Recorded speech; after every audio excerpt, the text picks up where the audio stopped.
This is the main event for this afternoon as we get into a conversation about how do we ensure, or how do we create, how do we establish a concrete approach for the involvement of our diaspora in our domestic economy. Because time and again, you hear the politician, when it's convenient for them, they get up on a podium and they speak about how important it is for our diaspora to be involved in our development, how critical is the remittances that come from overseas, from the diaspora. And then again, when the people in the diaspora question the politician on some issues, the same politician turn around and say, all you living here, all you this, and all you that. And you find the cheerleaders get up and start to, ready to, the same people who run to Western Union and who run to MoneyGram to collect the remittances from the people in the diaspora, the same people are taking the line of the politician and saying, all you don't live in here, and all you only there, they're running all your mouth. These are the same people that have to come to your rescue. More importantly, we have produced many of our people who live overseas have risen to very prominent positions. They have become the engine of growth in the country where they live. Yeah. They have lifted themselves. They have educated themselves. They are now professionals in different fields. They work for major corporations and major establishments and so out there. So they are the engine of growth in these countries. But our politicians have not been able to embrace them in a manner that is going to allow them to work in a cohesive, unified, and structured way in terms of addressing the issues of unemployment in this country by getting into the development of projects, programs, and so on that is going to become income generating opportunities and job providing opportunities for our people. So we have been left to be satisfied with and to settle for going, making a phone call and then going to MoneyGram or Western Union. And then when our government make their blunders and some of us and the people in the diaspora question the government about some of the decisions, oh, all you don't live in here and all you does they running all your mouth and so on and so on. So we want to start a different conversation this afternoon as to how do we establish a concrete approach for the involvement of our diaspora in our domestic economy. And I'm expecting 2 more people to join us presently. We have with us a regular, a member of the GEM FM family, Brother Delbert Baptiste, and a newcomer to the GEM FM platform, Brother Tony DaBreo, a gentleman that I knew growing up in Guelph. Is another Guelph man. He's a man that's out there, that he works in the field of management and so on. And I felt it necessary, and he's a big time musician too, you know, play with, you know, the Third World Band, Catco, and, you know, that kind of crew, and understand? So he ain't no piao guy, you understand what I'm saying? So I'll allow the 2 gentlemen to introduce themselves. Brother Delbert is a regular, everybody know him already. So, that's fine, that's fine. Brother Tony DaBreo. Brother Tony DaBreo. Yeah, Brother Tony DaBreo, thank you for agreeing, for accepting the invitation to be here. And welcome to the GEM FM platform. Welcome to the comfort zone. Good afternoon to you. Well, thank you very much for having me. It's certainly a pleasure, and I hope you can hear me well. We're hearing you wonderful. I'm hearing you wonderful, very much, very well. All right, terrific, man. I left Grenada in 1986 My mother had invited me. She had moved there earlier on, and I started my current career, my career with my current company. I think January 9th will be 24 years. So it's been a journey, and it's coming from Guelph, and I think learning so many things from Guelph in the suburb of Douglaston, as I will call it. You learned, to appreciate quite a few things. Hard work is one of them. The other thing that you learn to appreciate is the resiliency of people who you deal with. To see people throughout the diaspora do so many amazing things. And I have to commend them for what they've done so far. When I see what has come out of the Grenadian diaspora, it's been tremendous. People have worked hard and have built substantial net worths. They've built just a combination of things. And they've been able to, again, reinvest in Grenada in meaningful ways. But I think there's more to be done. I think there's a lot to be done. And I'll be quiet for now, but I'm excited to be part of this, because I think the work that has to be done will require a lot of lifting. And I do believe that Grenadians abroad and at home has, I think, the strength and the wherewithal to get it done. So I'm excited. If you mentioned working with your company, for indication of what that entails, what field are you in, and so on? Well, I'm in the insurance industry, and Okay. we're primarily responsible for sales, leadership, sales management. So we work through independent agents, and their primary purpose is sales and service of products and services that we afford the respective communities. So it's been in multiple different roles, but nonetheless, it's been a progression of roles over the last 24 years. And again, I attribute, the success that I have to a lot that came from my home country, the things that I learned, the people that I learned from, my grandmother in particular, other leaders throughout our communities, instilled in me a work ethic that I think has afforded tremendous opportunity. And when you get to those opportunities, how you design ways and means to leverage those opportunities, if you know what I mean. Yep, definitely. Well, there we have a professional in the field of insurance. And we have, a couple of weeks ago, we had a professional in the field of cardiology, a man who's written papers that's become that's the guideline as to how people in that field treat with certain conditions and, undertake certain procedures and so. So we have produced and continue to produce people of, very high quality. And throughout the rest of the year, it is my intention to bring more of these people, not just Guelph people because they're from Guelph. Well, we have Brother Delbert. Their Brother Delbert is not from Guelph, neither is he from Victoria. He's from St. Patrick. So it's my intention to have more people. In fact, there's another doctor that I have lined up to join me in a couple of weeks from now, not next week, probably the following week. He is locally based. And there's another doctor that's based overseas. He's from St. David, so it is my intention to bring these people to the fore so that they can share not just their experiences, but to indicate the quality and the level of professionalism that they have that can be used if we were to work in a cohesive way to take us to another level, to bring the kind of development that we believe that we're entitled to. So, Brother Delbert, remind us your area of expertise and so on. Tell the people who is Delbert Baptiste as we speak today about getting the diaspora more involved in our domestic economy. Well, first thing, I want to welcome Brother DaBreo to the GMFM family. Mm-hmm. And thank you, sir. He said two words that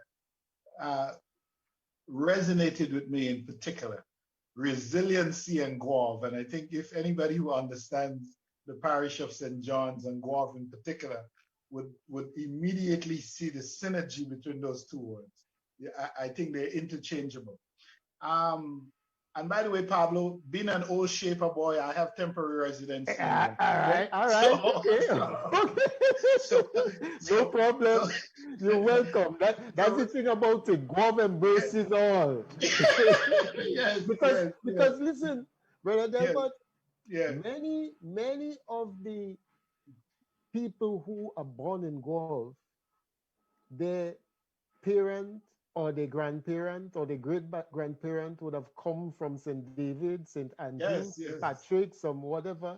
I mean, I know plenty people who came from St. Patrick and came to Guave, and they've laid their roots in Guave. Some of them laid their bodies in Guave, you know? Yeah, so, I have a lot of nieces and nephews in Guave, by the way. In Guave, all right. Banzal, Ocean, Cheryl. Oh, yeah? Those are my nieces. I didn't realize you're that close. You're real close. Those are my nieces and nephews. You're real close. That's me people and them. Yes, you know? Yes, man. Miss Norma used to feed me. That's my big sister. Yeah, Miss Norma used to feed me. That's my big sister. That's a house I could have entered any time and be fed. Oh man, we're gonna have to chat about that, you know. Yeah, go ahead. She took right up from the old lady, you know. Yeah, so I think this is a really, really important topic, and I think the diaspora has a tremendous amount to contribute. I don't think that the succeeding administrations in St. George's have sort of come up with the correct vehicle or put the correct mechanism in place that would sort of create a platform or a direct path that would not only encourage Grenadians living in the diaspora, but make it easy for them to invest in Grenada. And then there are other side to it too. One of the things that we have to do in the diaspora is to find ways to collaborate more among ourselves, because there might be something I can do individually or Brother DaBreo can do individually. But if we come together, if we form units, whether however we want to call them, and we decide to work collaboratively, we would find out that we can do much more. So listen, I have worked in a number of varying fields, living overseas. When I first sort of came to the US, I worked in the security aviation business for a little while, then got into some training and retail management, banking, and then eventually went out on my own as a local developer. So that has been the space that has occupied my time since I would say about 1997. It is something I understand very well, and I have been fortunate to have the opportunity to do it not only in the US, but in consulting on other projects in different parts of the diaspora, including the continent of Africa. I've been involved in projects in Ghana, in Sierra Leone, in Liberia, and had it not been for COVID-19 last year, I would have been in Ghana on a major project, which I'm looking forward to doing this year. So that's a space that I occupy. I think it's a space that I'm quite knowledgeable about. I'm happy that Ken would be joining shortly. Ken is already here. Okay, we have worked together on a number of projects, and I look forward to the conversation, because I think in this post-COVID era, we are going to have to redefine how we view and build an economy. All right, because when you look at what has happened in Grenada in 2020, and the economy basically collapsed because it was built and sustained entirely by tourism and largely School of Meds and a few other areas. I think someone needs to mute a microphone because we're getting a tremendous amount of feedback. Yeah. There you go. Okay, so we have to look at how are we going to build a new economy that's going to benefit as much a people that live on the island as possible, and that it's going to be fair and equitable, and that in so doing, people would be given the opportunity where they see themselves advancing, not only in terms of better education, because how we educate and what we educate people about and where we focus and where we spend money on those things are going to have long-term effect for the kind of development that we have down the road. And I think the point that you made leading into the discussion about the varied amount of skills, varied amount of talents, varied amount of expertise that Grenadians living in the diaspora have acquired, in particular over the last 35 years, can serve our nation very, very, very well.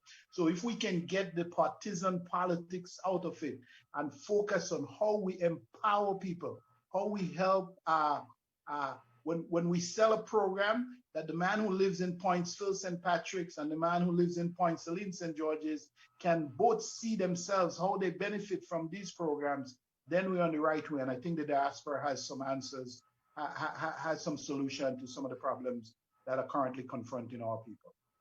Well, I have to agree. I think when I think about our current set of circumstances, is where do we go here from? Where do we go from here? I think that's the more crucial question. Where do we go from here? Because we've had just many attempts to get this thing on track, many attempts to do what I think the intent is here, and it hasn't really worked. So I think we have to first assess what's the data saying to us. We have to get and find out, assess what really is, because we might be here with this pipe dream that says the diaspora wants to invest, and we may find out through the data that they have no desire or willingness to do so. So we have to figure out what the data says. I think we have to go beyond that and examine, what are the available resources that we have currently. We have to consider whether we like it or not. There has to be a private / public initiative or ventures. Yes, we have to do that because there's a lot of infrastructure already in place. It's about corralling and bringing them together that ultimately leads to, I think, more meaningful progress. I think, there must be, I think, a plan or blueprint that says we have to consider the broader economy. So the economy that involves the haves and the have-nots. Yes. The have-nots often come to the table expecting a piece of the pie and leaves the table without any pie. Yeah. So we have to consider the have-nots, and they can't wait for another promise. It has to be delivered. That they get too many promises, and as a consequence, they leave disenchanted. People don't want to participate in the process because they've tried on many occasions, and there's nothing to show for it. Yeah. I think the other thing that has to happen, there has to be rigorous accountability and transparency within our systems. Yeah. Without rigorous transparency and accountability, and when I say accountability, I mean true accountability. Not, well, let me slap you on the wrist and you can go and sit in your place or your perch of power and continue the same nonsense that you've always done. No, there need to be rigorous accountability and transparency. So, I think investors want to conduct business in a place where there is an environment of trust. People want to know that they can trust the systems, the administrators, the people who are ultimately will help lead these initiatives, these projects. They want to do so. We all know investments are risky, right? That's just inherent nature of investments. It is risky. But I think what happens is that people become wary of risk that is elevated, in my opinion, when there is influence of corruption. People they're leery. People are working hard, really hard in the cold in North America, Canada and the United States, in England and other places, to earn monies and to take those dollars, hard-earned dollars, and invest them in a system where it lacks trust. Yeah. Good luck. That's not happening, man. Yeah. That ain't happening. So I think what we have to do is help to develop that infrastructure. I'll shut up for now, but those are a couple of things I wanted to lead off with. So you hear at least my perspective when it comes to I mean, we have to influence policy because there is enough. If I take the 1-to-1 ratio for every one person there is on the island, there is another person as part of the diaspora. Then we have tremendous influences economically, which I think we can turn into policy influence, where we can start influencing policies that, again, will have a broad impact on the economy, not just for the haves, but for the have-nots as well, so that they can begin to effectively participate in our economic system. So let me be quiet for now and hear from others. Thanks. Okay. You're on mute, Pablo. Ken Lewis has joined us. So Ken, it is your turn now to, to make your opening statement on the whole issue of a more concrete approach to having the involvement of our diaspora in the domestic economy. And this definitely is going to be the first in a series of such conversations. In fact, going forward, this element is going to form part of the conversation that I'll be having with the different guests who will be coming to the comfort zone. Like, for example, next week I'll be having the interim leader of the main opposition party in the country. So this is going to be Adrian Persuader Thomas. This is going to form part of the conversation, right? Some weeks down the road, there is that group that has this Facebook page that they call the Grenada Genealogical Society. They do a lot of research in the history of the families and so on.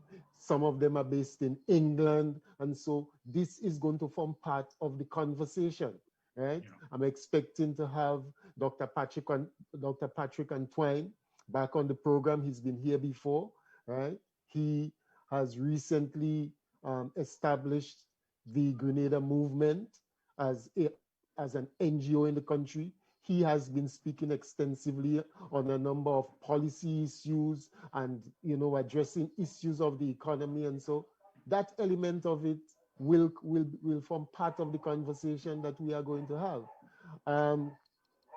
The agricultural senator has already committed to come on the program. This is going to form part of the conversation that we are going to have. So all of the stakeholders, local and abroad, will have the opportunity to contribute to that conversation, and so that we can come up with the best working agenda as to how we can get the diaspora more directly involved in a cohesive and concrete manner in the development of our domestic economy. Ken Lewis, the floor is yours. Hey guys, good afternoon to all the panelists. Yes. Afternoon to everyone listening, and a happy new year. Yes, 2021 has to be a lot better, because I mean it's operating with a very low bar, almost compared to any other year. This has to be a better year, although of course we see the volcano has started in St. Vincent and a lot of people have to evacuate, and my prayers and hopes are with them. When we look at Grenada, and one of the things I think we tend to do in Grenada is to a lot of times reinvent the wheel. So we're a small country, and we somehow believe a lot of times that the problems we face are very specific to us. And there are many specific things to any country. You have some things that you alone have. But there is a lot of things that we sometimes do without realizing that many people have done this previously. This is known. One of the things, like Mr. Pursoo mentioned a while ago, is the fact that for you to have business development, You have to have certain. Ken, Mr. Pursoo is not here as yet. Okay. Sorry. This is Tony DaBreo. That's here. Sorry. Mr. Pursoo has not joined us as yet. That Mr. DaBreo mentioned a while ago. Sorry, I just got it mixed up. The fact is that many of these things are very basic to development. You can't have a country where corruption is an issue, where you don't have certain basic policies in place and people are going to invest their money. So there's a lot of things that we could correct without even having to go and investigate again. Another one is, if you remember, after independence, I grew up in the Gary GNP time. And what Canadians at that time was the amount of hope that almost everyone had. They were going to do great things. They're going to be a national explosion of involvement. When you have an election and you have basically 1/3 of the people not even voting, not even interested in the way the country is going, that's a real problem. And part of that is due to the fact that there is no transparency, and they have not, as some people tend to, as we normally would say, the people who are poorer, the people who have difficulty, many times feel that they have been given a right. And so I think that's where we have to start, both for the diaspora and for any development at all. For anyone to really be involved, we have to change that. People have to be involved. There have to be some basic policies that guarantee a fair hearing, that there wouldn't be corruption of people, resources, that there'll be redress through courts and all of that sort of thing. So I think, and that is one of the area that this government in particular, but many other governments past, have really, really failed. And so we have to make sure that whoever comes to power next in Grenada do it and put some of these platform things in place so the economy can go forward from there. Question. Are we saying that the politicians or the political directorate is imperative and absolute to any diaspora initiative in terms of addressing local economic challenges? Is that what we say?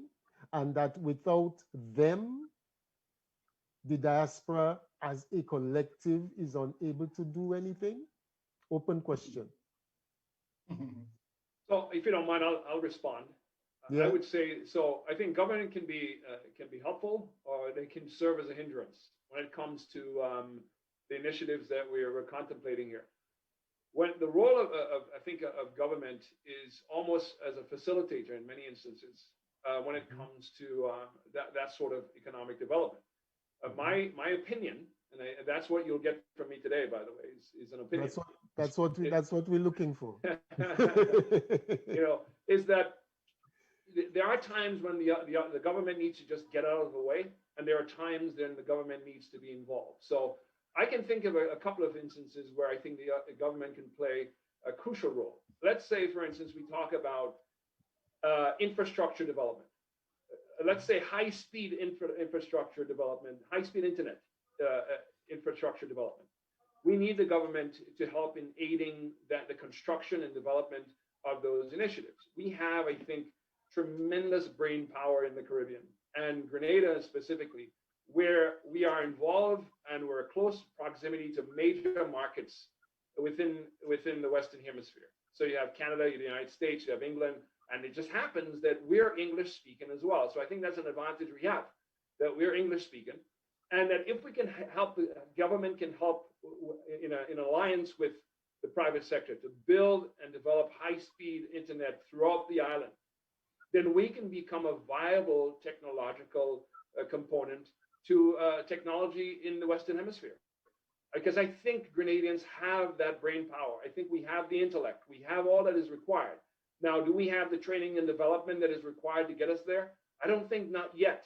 Do we have access to it? I believe we do. But I think that's one element of example, rather, that I think the government can help being involved. There are some times, and I'd love to hear from others, how the government needs to stay away in some instances so that they can facilitate growth and development. So that's my thought. Yeah, I have to agree with you, because definitely, you know, and that is particularly true in small countries and small economies like Grenada, where the government plays an oversized role. But government generally comes with a sort of built-in level of inefficiency, and that when you're working from a private sector point of view, and these are things that you have already wrung out of your system. So when private investors sometimes find it very difficult to work with government. But earlier on, you talked about good public-private partnership, and I think that's a roadmap for the future. But how do we do that? How do we do that? Okay, I thought Pablo was asking a sort of separate question, in that the political leadership in Grenada knows beyond any certain doubt the talent that exists in the diaspora, right? So when it's convenient, or when it's necessary, or it serves their own narrow interests to access that, whether it's intellectual resources, financial resources, or otherwise, they're very good at doing that. But when we have ideas and opinions, and we may come with sort of a proven track record of getting certain things done in certain industry that they don't either, one, understand or necessarily agree with, or they don't see how they can benefit from it personally, they put up roadblocks. I have known many locals who have gone back, attempted to invest in projects throughout the island, and they were just frustrated out. You know, they took the quickest flight out and left. So the question now is, how do we create that vehicle? How do we create that platform that Ken spoke about, that if I or a group of people in the diaspora, or an individual wants to come, there's an entity that he can go to Grenada, sit down, look at what the overall master plan is. He might have his own ideas. He may be bringing a certain degree of expertise that are not locally available on the island, all right, and that he can get it done. But there is a level, because of the corruption in Grenada, and because of the lack of transparency and accountability, there's a sort of level of micromanagement that happens at the very granular level that's shocking. And I'll tell you one quick story. A number of years ago, a friend of mine, his dad was sick, and they were concerned about his father getting bed sores. So there's this particular mattress that prevents that.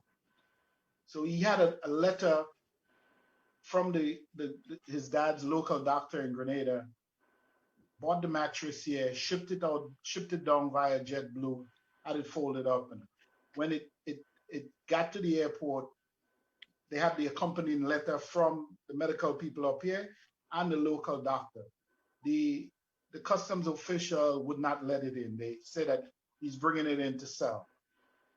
You know, one mattress, medicated mattress.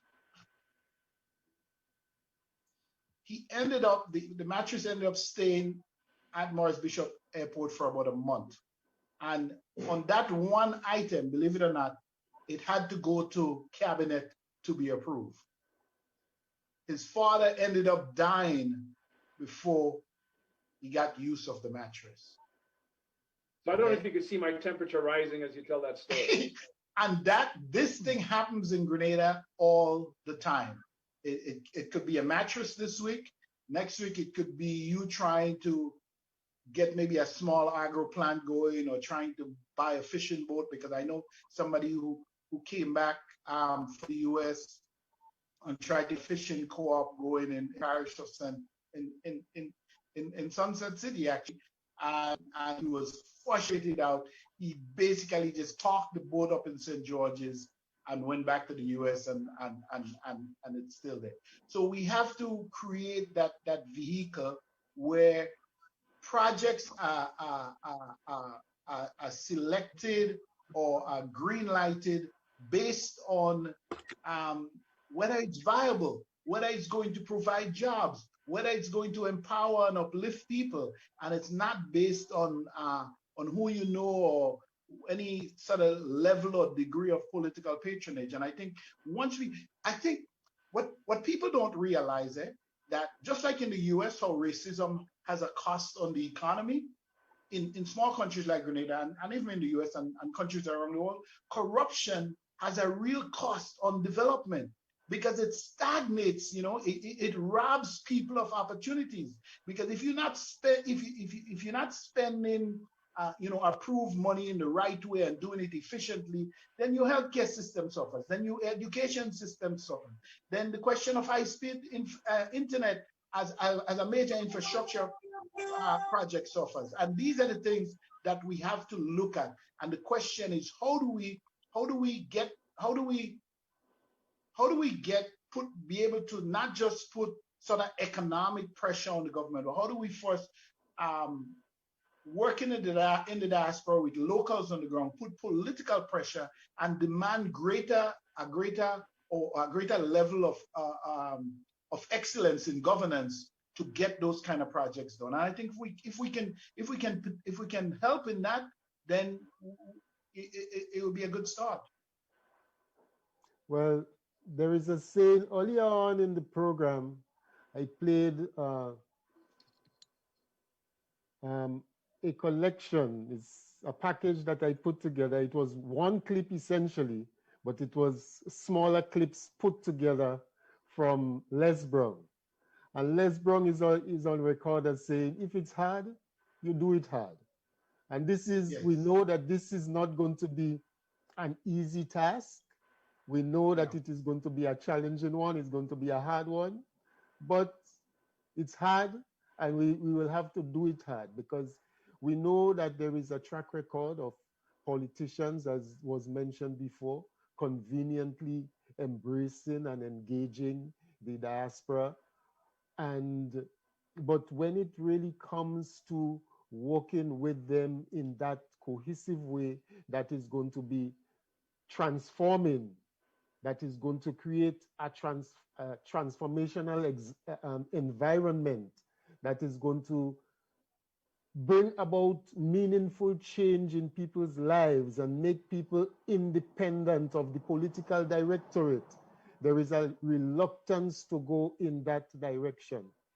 Given that situation, what are the prospects for a diaspora collective first coming into being and being able to get anything done, given the examples that you've used, that in spite of that, what is it going to take to get you professionals out there to be able to work in a cohesive way and to begin to address some of those issues? Brother Ken, started with you.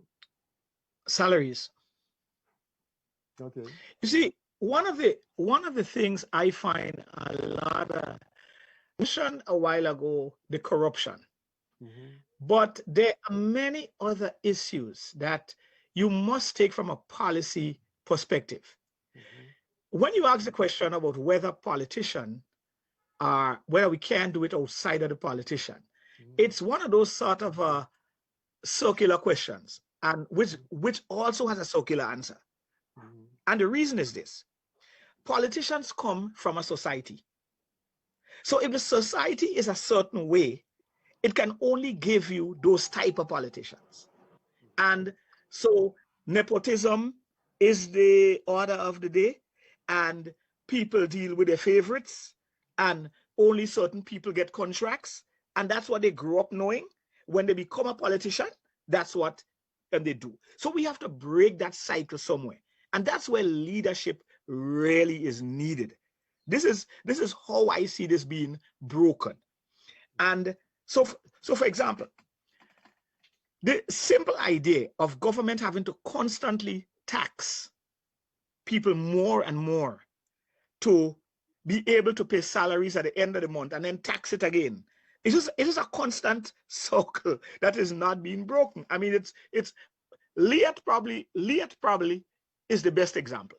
Liat is just one of the greatest examples I ever see. You keep taxing Liat as a means for you to make money. It becomes a cash cow. But the more you tax it, the less people travel, because the higher prices of flights, which in turn kills economic activity within the islands that bring you less taxes overall.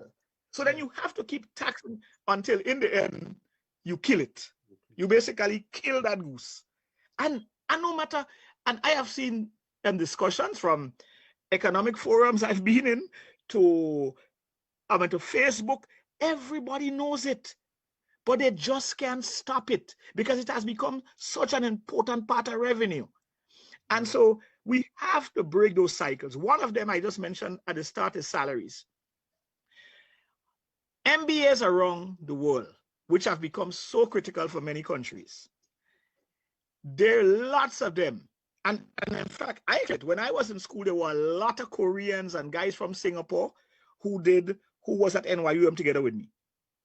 And unlike me and others, and Brazilians, a lot of these guys went straight back into the country. They landed in New York, they spent 2 or 3 years, and they flew right back. And the reason they could do that is because the salaries they were being paid in South Korea and Brazil and all of this thing were basically the same as they could get in the States. Many of us here as West Indians didn't have that option because we had kids to send to school and so on. So I think one way is to start to recognize that when you have good professionals that you need, you get back the benefits if you can bring the salary more reasonable so you can get it back. A professional going back home for 2 weeks and fixing a few tooth and whatever is nice, but that wouldn't change the economy radically. You got to get people, you got to put things in place for people to really do. Taxation is another one. You can't be taxing people if they come back to invest and then giving them all these taxations up front. Because in the US, they're able to get all kind of breaks within the first 3 years of a business. You have to look at those things. I want to add one thing to the Liat thing that I think you didn't mention, is that after they kind of suck the lifeblood out of it through the taxes, just about when it's about to fail, that money that they were collecting, they come back and have to put it in it to survive. And I don't want to say anything yet, but I'm privy to some stuff happening at Liat now, and it's going to be a private company in the next couple months, and it's going to be very, very, very different from what it is now. But that issue, because I don't understand how the respective governments throughout the region could not recognize the importance of inter-island travel. Even though if I wanted to just go to Trinidad and hang out for a couple of days, okay? But the ticket between a 30-minute flight from Grenada to Piaco International Airport is 300 or 400 US. I mean, it just. It's like going back to the States. It's like going back to the States. I come to Trinidad on some kind of activity, and I wanted to go over to Grenada. I couldn't, because the price to go to Grenada was like almost going back to the States. But that's the kind of government that we need. No, I think, by the way, I also think that this thing has to almost take on a grassroots nature. When I say grassroots nature, I believe that you literally have to go into primary schools and begin to re-educate our nation on some of the virtues of a free market system. What that means, the role of corruption and how it plagues our nation's development. The common sense, by the way, which I think is not common. you talk about what leads someone to deny a dying person of a mattress, okay? That you believe, well, they're trying to sell it. But isn't the comfort of a dying human being, shouldn't that, in my opinion, supersede the fact that you believe someone will sell it on the open market? This is where I think our society has to come in and has to take responsibility as well. Yes, politicians come out of our society and we put them there. Most cases, they're not there because of revolution. They're because of whether it's a flawed system or not, they're elected and they're there. So how do we prevent somebody? And I had a similar story coming through. I was going to St. Kitts and I was leaving actually I'd gone to St. Kitts, leaving St. Kitts. I had a clear, a transparent vial of deodorant. You could see how much was in the thing, okay? The lady said, you got to throw it out because it says 4 ounces on it. It was, you could tell that the majority of it was gone. There was too much, okay? She insisted because the label on the container said 4 ounces that it had to be tossed. How do I compete with that? And I can't argue with her because I'm staying in St. Kitts if I do. We have to transform a society by teaching people common sense. I think it's teachable. I believe so because I've seen it work. And so we have to reform and we have to start in our primary schools and go on at every level of education to get people acclimated to common sense decisions that serves our nation, that makes it more efficient and removes the inefficiencies, which, by the way, I think is tied to corruption because the system as is, the status quo, requires corruption, requires inefficiency to work efficient for the corruptors. You understand? Yeah. That's what's at hand here, in my opinion. So I believe it has to be a grassroots initiative that ultimately it has to involve has to come from things like sponsorships, right? We have to sponsor common sense on the island of Grenada. We have to. We have to commit our resources to sponsoring, whether it's dialogues like this, inviting the masses to understand how we should think, to the more macro issues, which is investing in acquisitions and funding ventures, all of the above. But I agree with you. That has to fundamentally change in our nation in order for us to progress and become and to evolve to a state where we can be more effective, more efficient in our economy.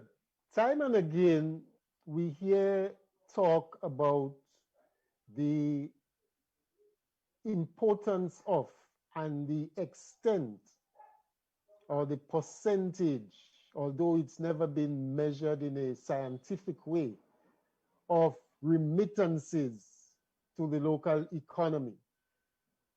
Is it possible for the diaspora to collectively leverage some of that remittances in a manner that goes into specific projects, programs, income generating initiatives, in particular within the rural communities, that is going to be able to provide the kind of opportunities in terms of productivity, whether it is in fishing, in farming, whatever, you name it, that is going to be able to make a difference in the lives of people and ultimately impact on the local economy. Is that possible? Sure, it's possible, but it's going to take some hard work, and it's going to require the skill set of people probably who have been frustrated out of the system, so they don't feel like participating in it. But I guess what you're sort of pushing at is where folks in the diaspora could actually create a sort of diaspora fund and see how we can leverage this in the financial space with other financial institutions that may lend to developing countries or lend to projects that relate specifically educational or healthcare projects or projects surrounding development in rural areas. And there are a number of institutions in and around the US, and certainly a few that I know of in the European market that lend specifically to those things. And you even get really nice grace period. You know, I'm working on something now where a public-private partnership program in Ghana, and the final document is going to give them a 24-month sabbatical. So all they would require to pay on that loan is just basic interest for the first 24 months. And then there is a way that the funder can come in and use some of that own capital to turn that loan after a 5-year period into a grant. So there are things that we can do. I wanted to tie back something what Ken said earlier and what DaBreo said. The question of, okay, and I don't think Ken meant it that way, because I think he for himself, who has gone back to Grenada from time to time and helped out and contributed, you know the value of that. But when it's done sort of helter-skelter, you don't see the effect of it.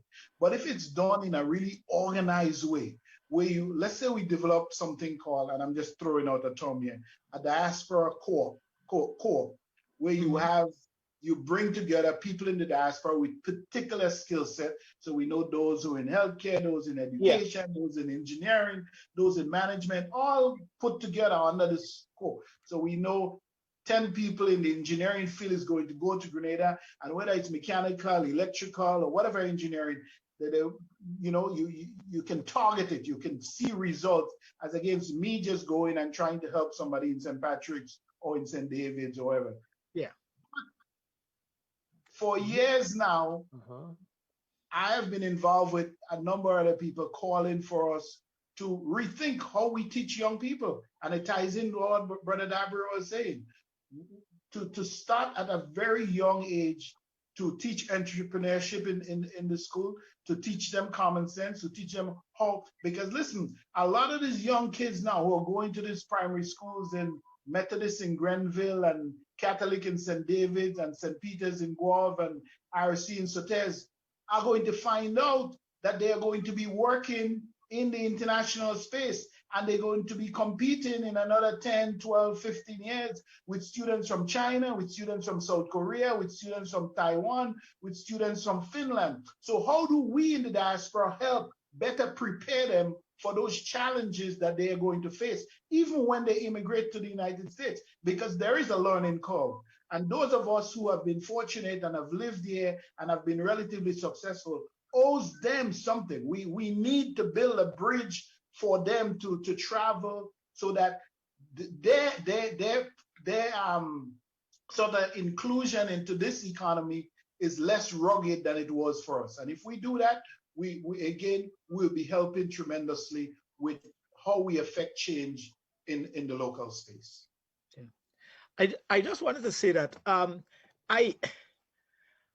understand we're a small country, and if you have 12 doctors coming back in the summer to look at people teeth and oral stuff, that could make a real difference. In fact, I sort of know of somebody that was involved in a project and they said it was one of the greatest things, and they did. So yes, those projects are really good. But I was looking at sustainability, at having something where people are not doing it out of the goodness of their heart, but doing it because it generates something for them. That's how economic activity really go. Right. Yeah. I mean, remittances. We always talk about remittances. I think Pablo asked him the question a while ago. If remittances could be turned to investment, yes and no, in a sense. A remittance is money that flows without an asset backing it. Someone sends this money to a family member, to the aunt who is sick. It's a gift. The mindset is totally, and Grenada has a slightly higher average, 5.1% for the last 20 years, more or less, compared to the world average of about 4.6. So it's a high, so it's relatively showing a goodwill on the part of areas. Okay? But the reality is that the mindset for remittance as opposed to an investment are two different mindset. Yeah. The money I send to my grandmother is for my grandmother. She spends it how she wants. Right. Yeah. It's not for our business. And it's that business part that the Grenada Directorate, not just from the government, but also Grenadian businesses and others have to join together, as Mr. DaBreo was saying, from a grassroots level and recognize how we need to change the way we function to attract that kind of investment. But Ken, let's turn this. I was going to say, Delbert, that a question that I think will be asked by the diaspora is, what's in it for us? And that's a valid question. So I'll give you a couple of examples, right? I think the average 401k, annual average rate of return for 401k is between 5 and 8% in the United States. You look at the S&P 500, it's around 8% from 1957. You look at commercial real estate is around 9.5%, and residential real estate is around 10.6%. So when we talk about, this noble idea of investing, there is that, and I'm glad you raised that, Ken, because I'm not no illusion. People want to know what is in this thing for me. I want a return on my investment. So I think we have to find ways ultimately to make that part of the conversation. That, if I'm going to take, let's say I take $100,000 out of my portfolio to put into Grenada, and today I'm getting a 10% return on my money here in the United States. Why should I take $100,000 and put into Grenada if, one, because of mismanagement or whatever we choose to attribute it to, it will give me a return of 1 or 2%? Why should I do that? And I think that's a valid question. And so that's why the infrastructure of trust has to be developed. The infrastructure of accountability has to be developed so that people have confidence that the projects they will invest in will give them like, kind, and quality in terms of return on their investments on the island as compared to their current state of residence. Yes. So I want to actually add a different angle to that. So Ken, let's go back to the remittance thing and how it might be possible, because we're very individualistic. So I agree with you. If I'm sending for my family, that's for my family, right?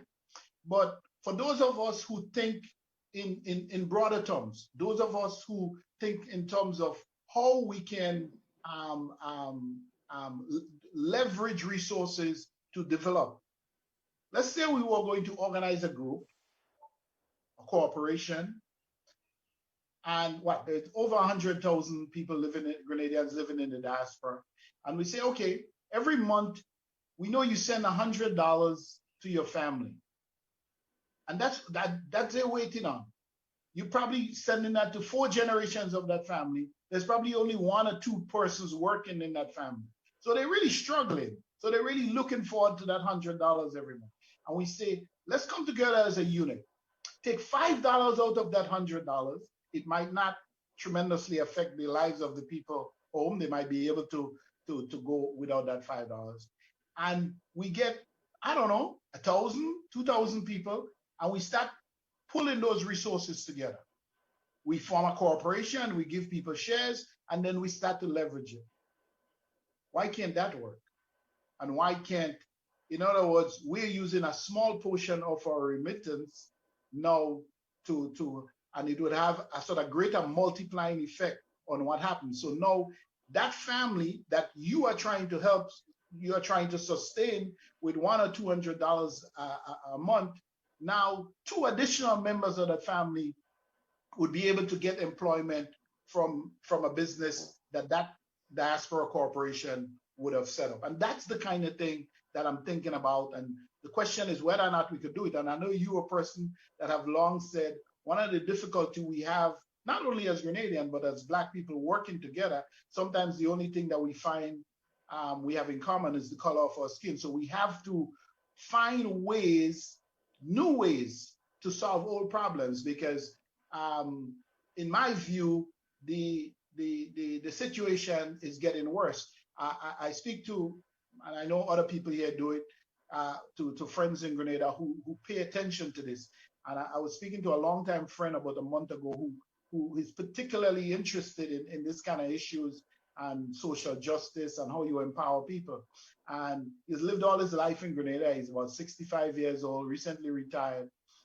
And he said this is the first time in his lifetime he is seeing like 8 and 10 and 12-year-old kids on the street in Grenada hustling. And he said that's not when you standing outside selling produce from your mother or your father grew tomatoes, so you're waiting for the people going to Grenville on the bus or whatever. He says actual kids on the street hustling to feed themselves. And he never thought he would have seen that. So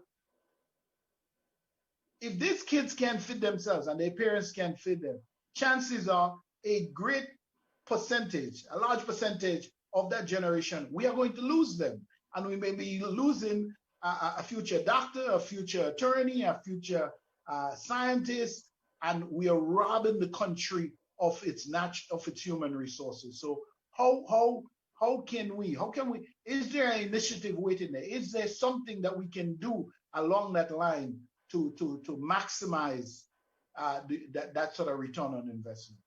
Okay, I want to come back to that, but we see that a gentleman that I've been expecting to join us, but he seemed to have had some technical difficulties getting in with us this afternoon. Mr. Eugene Pursoo, ex-ambassador, professor at Medgar Evers College, and I can tell you, I was doing some, a little review, a little, check-in, and I saw that, some of the reviews and the ratings that he got from the students at Medgar Evers. Out of 5, he was carrying a 4.8 rating. And they spoke so highly of how easy he makes learning and the kind of the quality of the content that he presented. Some of them even indicated that with the notes that he provided, they didn't need to buy the textbook. So so we have with us ex-ambassador Pursoo, professor at Medgar Evers College. It's good to finally have you here, and I hope that this, well, I expect, I shouldn't say I hope, I expect that this is not going to be the only time that you are going to be with us. Welcome. Thank you very much, Mr. Paul. For those who really don't know, our listeners, our viewers out there who really don't know too much about Mr. Pursoo, just give us a bit of your background. Thank you very much, Mr. Paul. Yeah, I think first of all, let me apologize for my lateness. I got the time mix up between New York time and Grenada time. That was the problem mainly. I think that many of the people on the panel know me. I know Ken Lewis, I know Delbert. I think, is that Mr. DaBreo there? Yes, sir. Right. And John Kelly's, I see him frequently on Facebook when I used to be on Facebook, but I don't think we've ever met in person. You've said it more than I think needs to be said about me. You're very generous. Sometimes while you were speaking, I almost didn't recognize who you were talking about. But I had some wonderful opportunities in life to do things that motivated me, things that I believe in. When I taught at Medgar Evers College, I was teaching Caribbean people. And so I was at home. When someone from the University of Arizona writes a book on public administration, I could easily take that book and sort of appraise every chapter using terminologies and references that Caribbean people would feel more comfortable with. And so many of my students would say to me, well, Professor, I read the book, but I didn't understand it. Now that I got your notes, I don't have need for the book. And that's something that just happened. But I was blessed to be able to work with my own people. And that remains one of the highlights in my life. The last job I did at Medgar Evers College was Director of International Education. I established something called the USA Caribbean Consortium on International Education. And I got the University of the West Indies, University of Guyana, University of Trinidad and Tobago, and some of the other schools to join in a consortium. But unfortunately, infighting at Medgar Evers College destroyed it, and it doesn't exist today. But nevertheless, let's move on. I'm now retired, and I'm very pleased to be part of this discussion. From what I heard when I jumped in, I heard some intervention by three persons, by Ken first, then Mr. DaBreo, you said? Yes, sir. DaBreo, yeah. Yes, and then Delbert, and all very valuable discussion, to be honest with you. What Delbert was suggesting last was the idea of going beyond family remittances, beyond personal remittances, to create organizations that would sort of create sustainable contributions to economic development. Mr. DaBreo is very correct. Many people here would want to know, well, look, a lot of the people here, we make remittances to our homeland because we love Grenada. In general, the majority of people I encounter in the diaspora love their country. That is true for Grenada, and it's true for Caribbean people in New York. And so many times when we make contribution on a personal level, we're not looking for a return. But once we enter that business sector now, where we're going to take money from our 401k, money from our thing, we cannot help but make comparison and say, well, how am I going to do better than investing somewhere here? So that is very important. I forget the point that Ken was making, but I know while he was making it, I agreed with him that it was a valuable point, talking about personal remittances as different from contributing to worthy causes in the country. And let me say this, that I have played around with this idea in my mind. I have some knowledge of what is happening. In Grenada economy is in serious trouble right now as we speak, particularly as a result of the COVID pandemic. We see that for instance, in 2009, the World Bank said that our GDP was 1.8 billion US dollars. It dropped a little it dropped in 2019 from 1.86 to 1.23. And they're projecting almost a 12% decline because of COVID. So it will drop further to perhaps 1.9 billion. We are acutely aware of that in this country here, and we do want to help. But the problem is, where is the mechanism for us as a people to help? You know, what has happened in the past, governments in Grenada has attempted to use the Consul General's office as a sort of conduit. And when that happens, what we have is the Consul General's office then become almost like a support group, a political support group.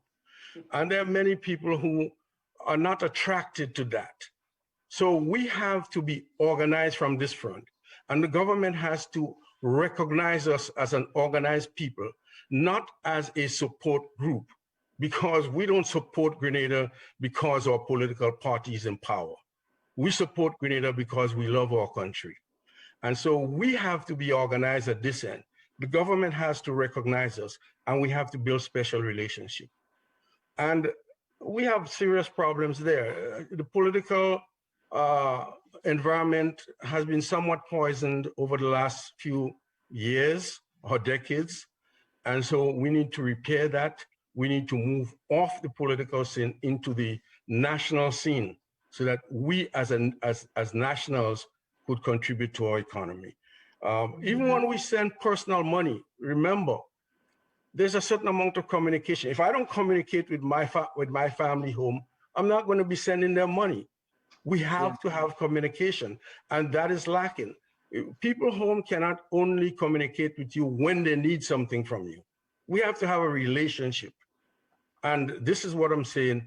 We at this end and at the home end, we both have to agree to build that organization. Let me explain something to you. Right now, I have an idea of how much the government invests in its foreign missions, in the UN, in Washington, in Beijing, in in Europe. And when you consider that, when you consider how much we in the Grenada diaspora, whether it's include the United States, London, Canada, we contribute over $400 million a year.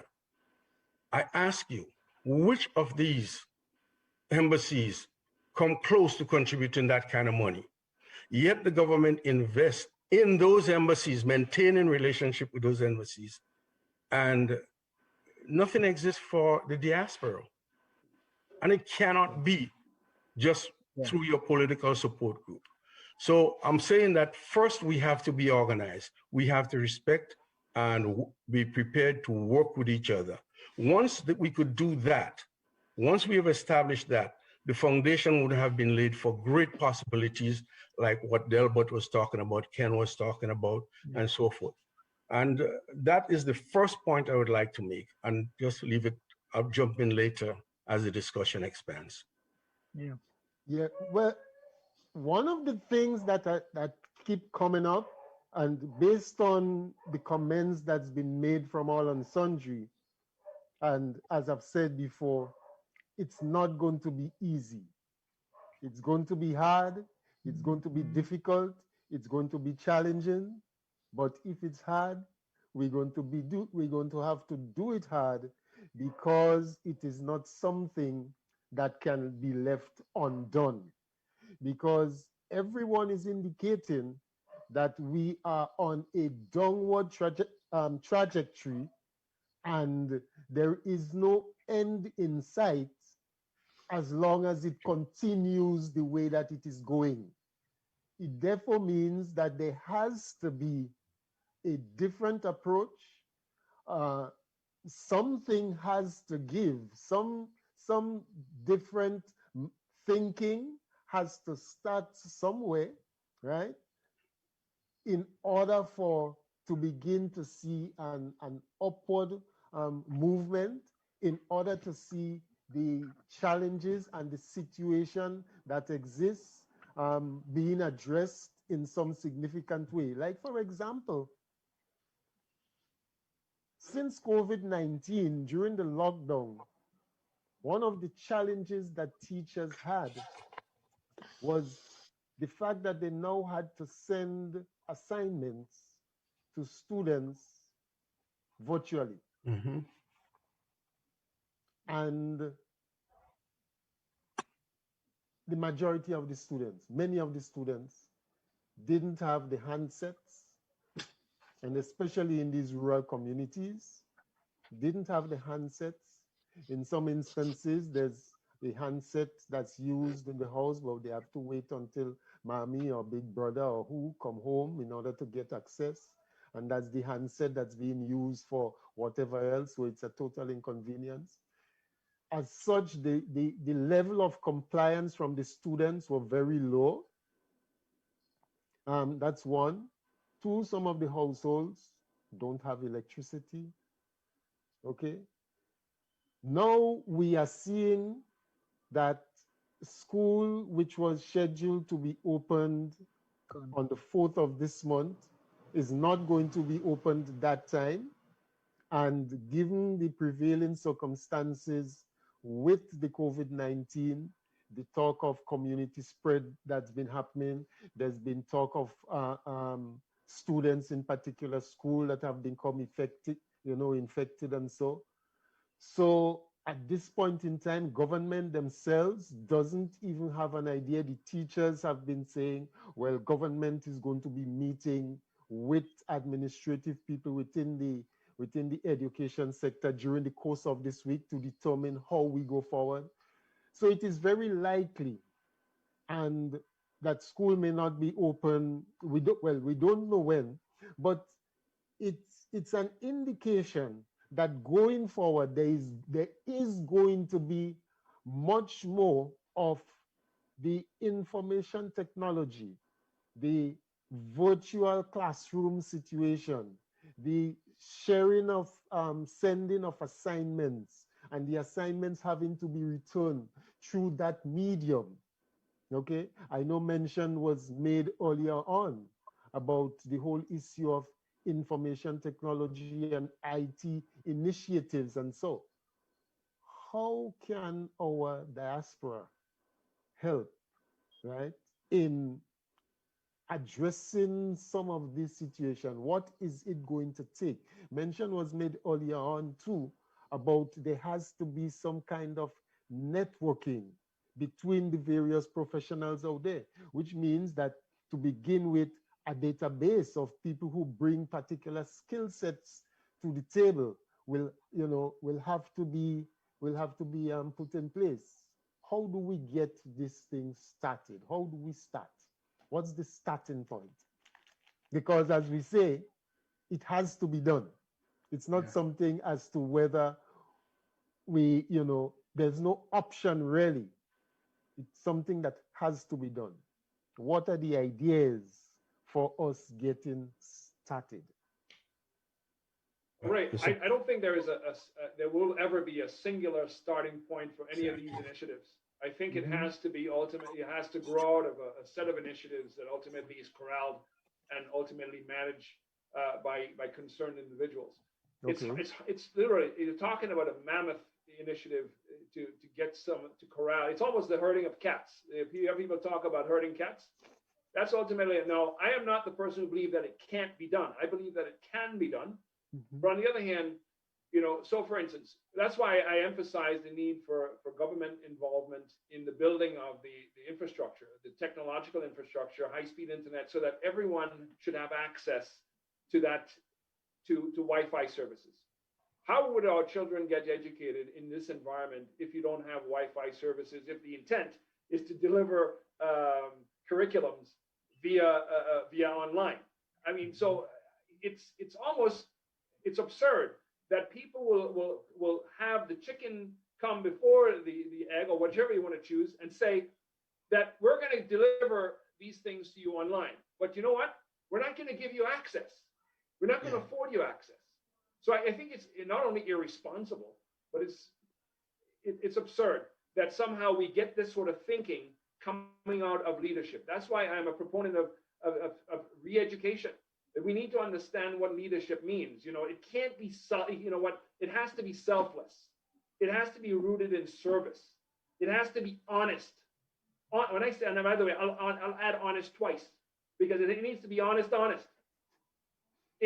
we need to respect others, and we have to be willing to abandon the old way of thinking. And there are many instances that we hold on to these old ways of thinking, and we find ourselves, it becomes debilitating for us because we can't move.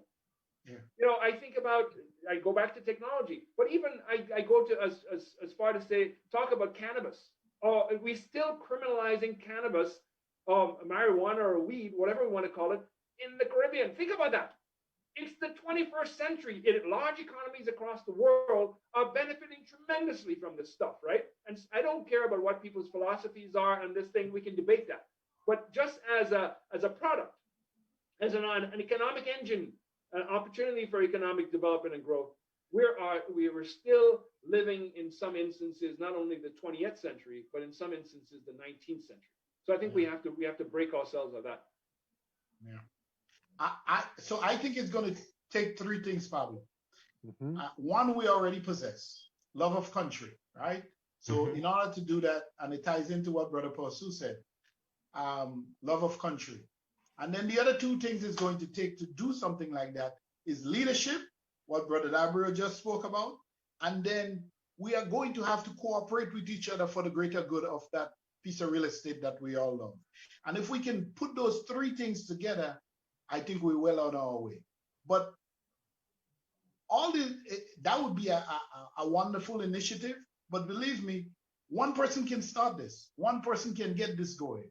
It's about you inspiring me bringing on Brother DaBreo, me bringing on Ken, bringing on John, bringing on Peter, bringing on whoever, bringing on Barbara, and getting them to buy in, okay? That they actually see not only how this can benefit themselves long term, but it can tremendously benefit many members of their family living back home. And I think that can be done.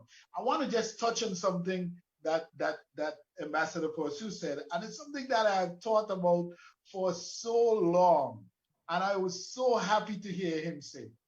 I have always believed that our missions overseas should have a return on investment. We're a poor country. We're dealing with finite resources. So every mission we have in every respective country should bring back investment into Grenada, good investment, whether through grant or through direct capital investment, twice times the amount of money that is being spent on them living, operating that embassy.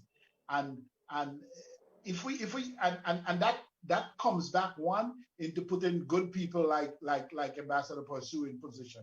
Because one of the things, right, in the diaspora, successive governments have had what, diaspora officers, diaspora ambassadors, and again, yeah, it's a political appointment, but find somebody who understands that marketplace, who can build that bridge between looking at the investor group, the investor class, the professional investors, the foundation that offer grants and all those things, and seeing how we can marry it with our needs in Grenada. And if you don't have the right person or persons in that leadership position, then it's just a useless political appointment. So again, it ties back into government finding the right people to do the job based on our overall plan for national development. Because you can sit down and write the most beautiful plan, but if you don't have the people and a method and ways and means and objectives of how to execute that plan, it's only paper. Delbert, let me just follow up on some of the things you just spoke about there. Let me say that you are very correct, and I'll tell you why that happens. Many times a government select a representative for abroad, it is done as a political payback. And whether or not the person is qualified is besides the question, is besides the point. Worse yet, we do not appreciate the fact that we have to train people. Yes. You can't take someone and put them in an office and the person knows nothing about what they're doing. They're going to pretend, they're going to waste time, and in so doing, instead of bringing in some kind of return to the country, we squander the country resources in that respect. And we have to, I remember when the NDC was about, I felt the NDC would have won the election, I think it was in 2008. I remember saying to Tillman, look, the way politics is, a percentage of your administration would have to be politically appointed, because the civil servants don't have an obligation to you to ensure that your promises to the people are delivered. The civil servants are only going to do their job. Who's going to look out to see that your promises are delivered? You're going to have to make some appointment. But if you do make the appointment right now, 9 months before the election, select some people and start training them. Train them in the various fields so that when you put them in a position, he had a political appointment, but they're qualified. They know what they're doing, and they could help your government, they could help the country. But you know what? We have been operating, as I think Mr. DaBreo said, with this kind of old thinking, and we're reluctant to step into, to make changes, because we're afraid that if we make changes, we are going to lose control. Yeah. And so these are all the problems that we have. But let me start with what we have. We have one of our most valuable resources in our diaspora. There's no question about that. I think I articulated that earlier by saying that the diaspora contributes annually close to 50 million. And I'm including Canada, London, all over the world. Close to 50 million, that's no small change. No other person, no other entities does that for Grenada. So let us begin with what we have. we have a diaspora that is willing to support the homeland. Right now, let's see how we work together, because we have to realize that the members of the diaspora don't just want to transmit a few dollars. Yeah, we do that, but we want to do more. Yeah. We are gravely aware of the fact that our outward migration has created a brain drain on the country. There's no question about that. And that's not knocking the country to say that. That's not criticizing anyone back home. We do have some extremely brilliant people back home, but a lot of us have left, and that has its impact.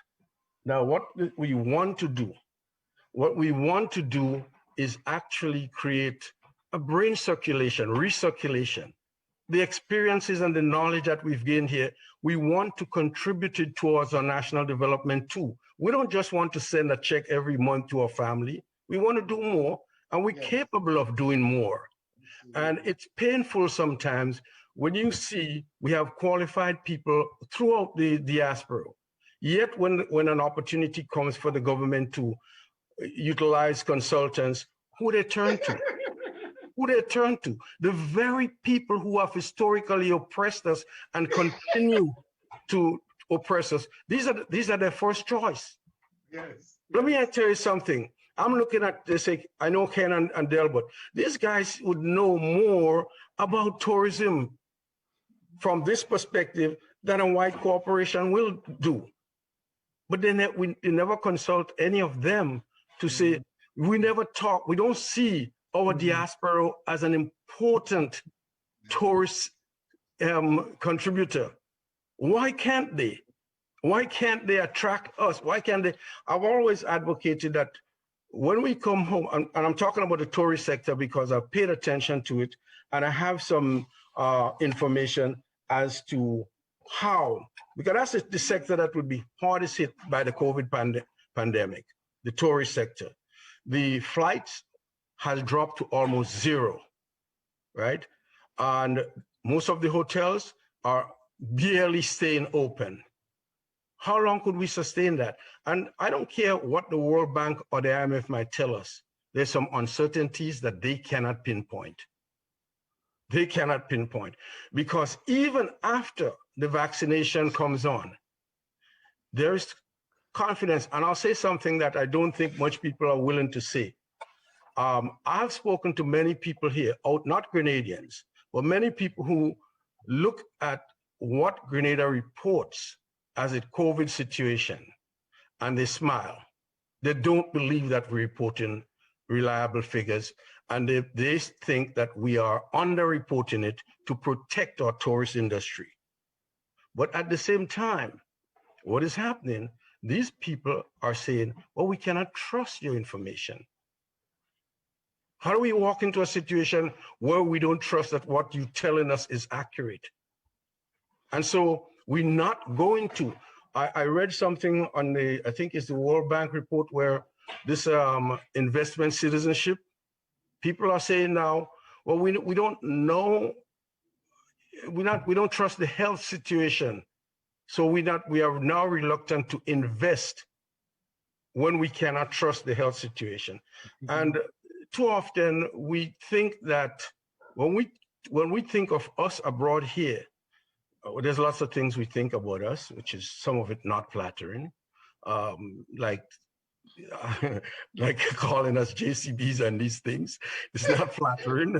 It's making joke and say that I know a JCB because they always spraying themselves with insect repellent, and they smell like insect repellent. But we could laugh at these things because we know that wouldn't deter us from supporting our country.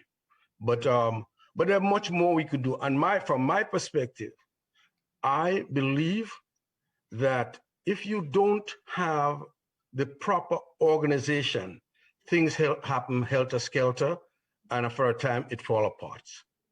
And we see year after year, someone might come up with a brilliant idea, and then 2 years later, you say, well, what happened?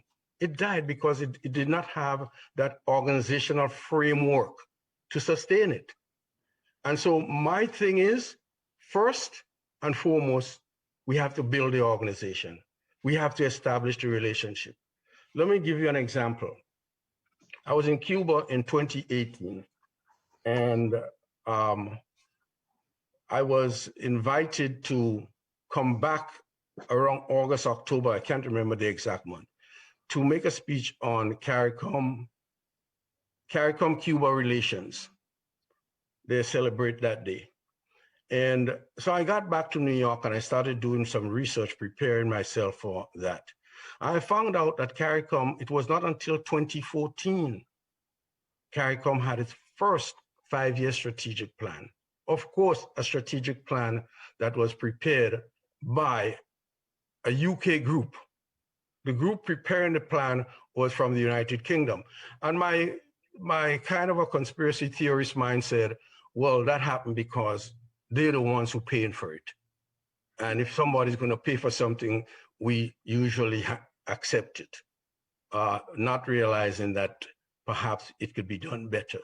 But in any case, I begin to say, well, why did they went to the various islands. They spoke to the political constituency. They spoke to the business. They spoke to the civic organization, but not one attempt to speak to us in the diaspora. Even though that very same year, the Caribbean diaspora in the United States alone contributed $14 billion in 2014, but not a word to us. And then I came to the conclusion that we were not organized. Who are they going to come to speak to? Yeah. So I immediately reached out to a number of friends to come over to Medgar Evers College, sit down with me. I invited people from Trinidad right up to Barbados. And we sat down and we agreed to form something called the Caribbean Diaspora United Incorporated. And we wrote up a charter, registered it with the state of New York, got our 501c3 status from the federal government to bring together a powerful organization of all the Caribbean countries. And we informed all the governments of what we're doing. In fact, we invited Mayor Motley, the Prime Minister of Barbados, and Kamala Harris, because of her Jamaican roots. We invited them to be the keynote speaker at our opening ceremony, which was supposed to be at Rousseau on the Bay, and then the COVID threw it off. But we continue to operate in virtual space. And the reason why I saw that as important is that if we are not organized, people will not recognize us, and we have no strength, no power. Now, only yesterday I was speaking to someone who said to me he knows that Western Union make millions of dollars from Grenada. And the person was saying, well, how could we pressure Western Union to do things for us, to contribute back to the economy? I've been fighting with the medical school for the same cause too. You can't be making $500 million profit and we protecting and enabling the environment. And what are you giving back to the community? I've written up programs, and while the provost, Penzic, approved the program and the nursing sector approved it, when it went to Wall Street for the real money people that own and operate SGU, they said, what is in it for us? And I said, look, I'm not talking about an expensive, I'm talking about something less than, you're making 500 million profit. I'm talking about something less than $150,000 to give back. You're not even sponsoring a local football tournament, a cricket, you're not doing anything outside of the little area in St. George's. Go to Sates, go to Guelph. Nobody even know there's something called SGU. And so that fight, but I know why they could get away with that. I know why they could get away with that. And despite they have broken all the original agreements that they had when they came, and still they get away with it. And look, I've been posting a lot on Facebook, Delbert, I've seen a lot of my things on SGU. And the fact is, that's the thing that almost Grenadians are afraid to comment on. Yeah. Because like they give employment and that's it.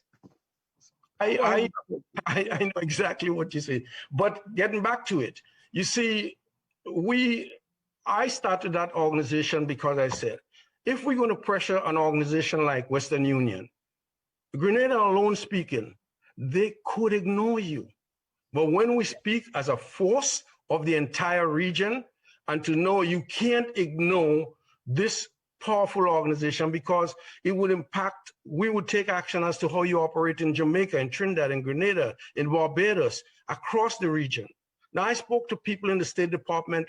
I remember having a conversation at a reception, and this white guy was telling me, we'd never allow you guys to unite in the Caribbean.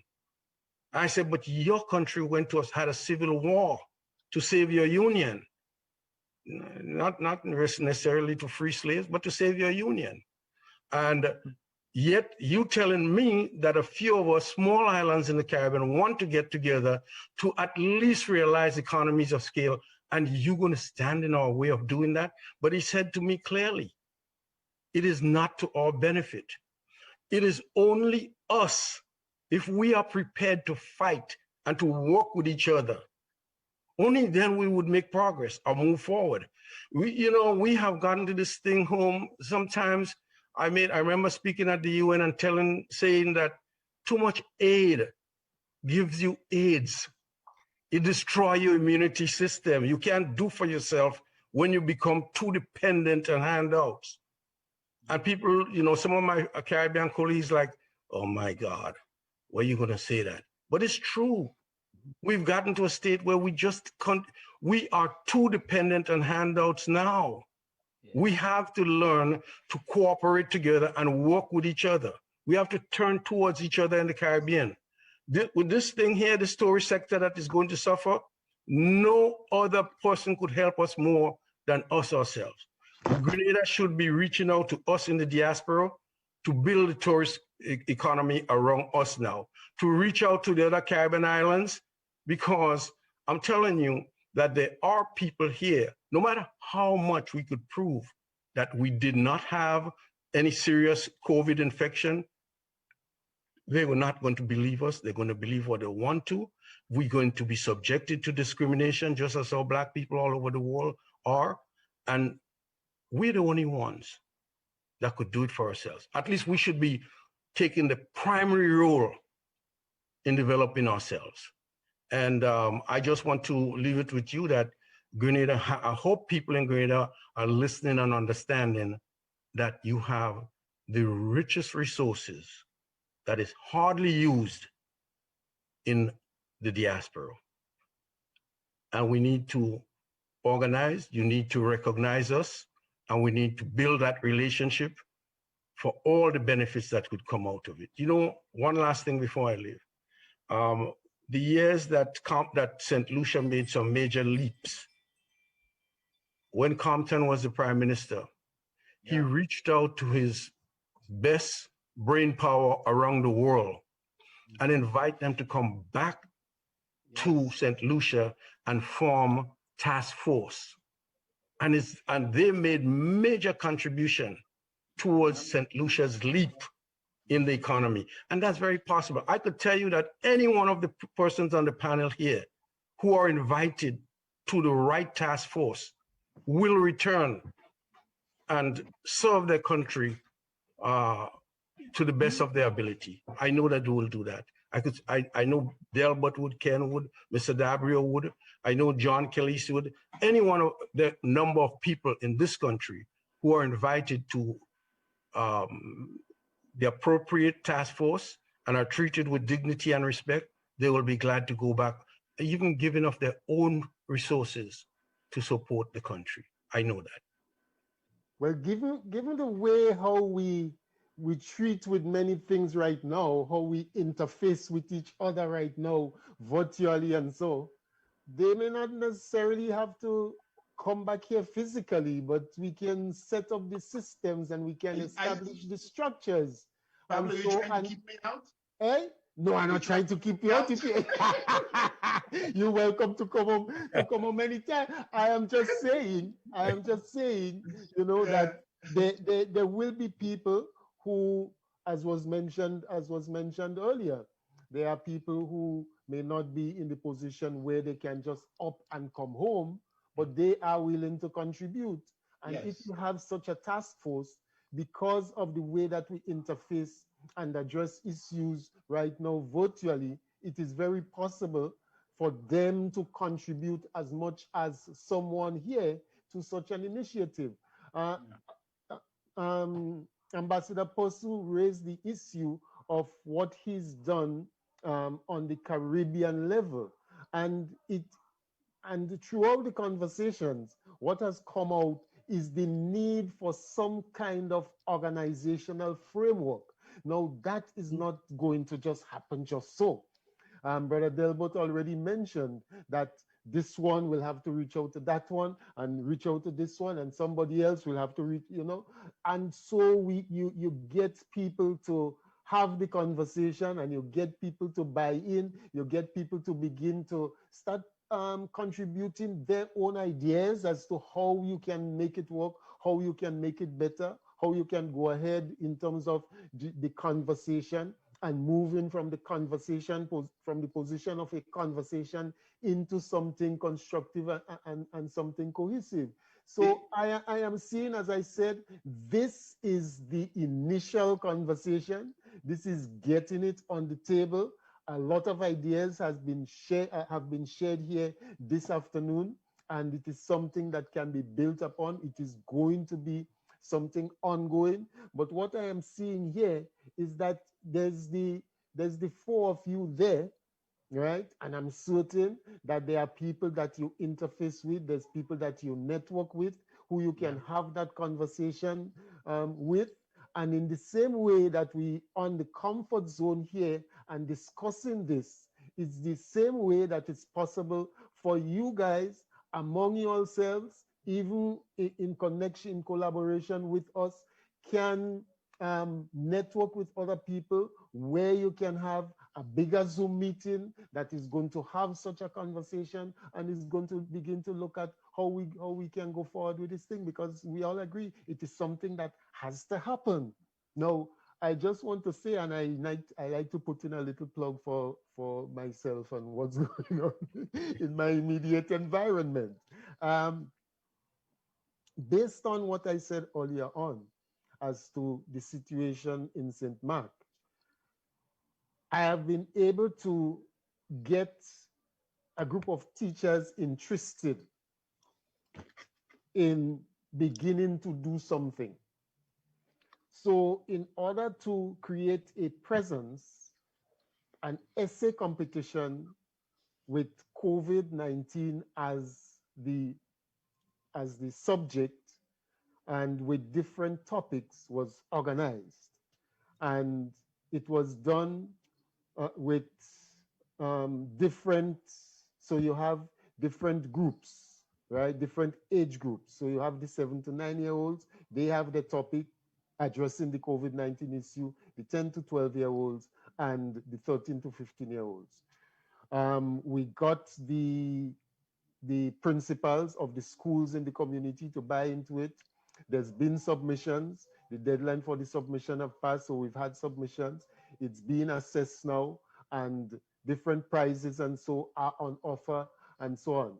We're looking at the prospect of establishing an IT center in the community that is going to help to address the issue of access and so that I mentioned earlier on, right?